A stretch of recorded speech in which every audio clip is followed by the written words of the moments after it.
Vicki Johnson. I'm also in the YA cohort.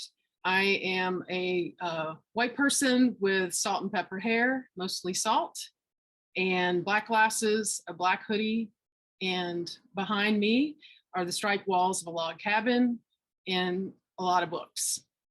So today I am going to read from my upper middle grade novel in progress, Sage Saves the World.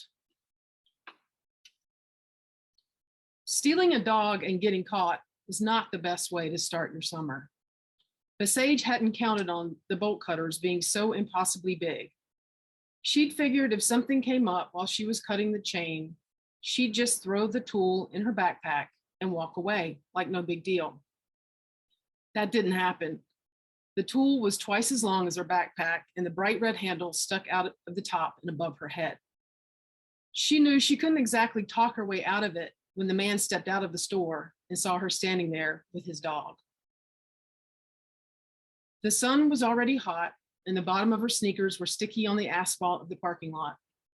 The dog was a pitiful statue next to her, his skinny, curved body pushing against her leg and his head hanging low. Over the man's shoulder, Sage saw two people standing in the doorway of the rundown store, watching.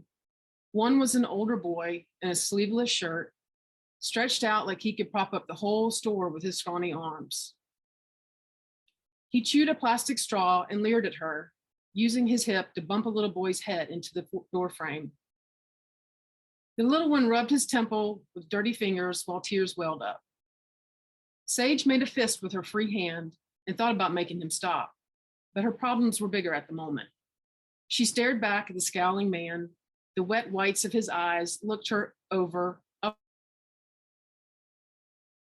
and down, back and forth. Those dancing eyes were the cleanest part of him she could see. She shifted her feet, feeling the grit of broken glass and little bits of metal on the ground. It would give her a better grip when she got ready to run.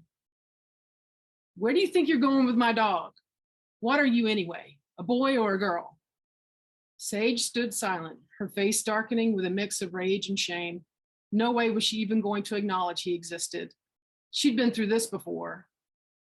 She'd spent hours in the back stacks of the library and in the custodian's closet to avoid people like him. When he stepped close to her, grabbed the piece of heavy chain still attached to the dog's collar and jerked it out of her hand. Sage reached over her shoulder and grabbed the rubber-coated handles of the bolt cutters, feeling the weight of them and imagining the bad things she wanted to do. You're going to jail, you little freak. Juvie for you. He reached into his shirt pocket for his phone. She kept her eyes on Thor, which is what she intended to name the sweet dog when she got him out of there.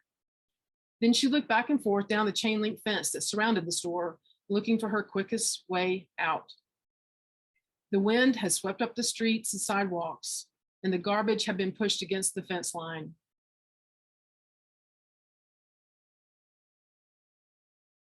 All kinds of line the bottom. A year's worth had collected there, waiting for George's rain and long hot days to break it down into tiny pieces. This whole place made her sick. The trash, the dog treated like trash. She clenched and unclenched her fingers around the heavy tool. The man fumbled with his cruddy flip phone. Don't you move an inch, he said, and looked down to dial. That was her cue.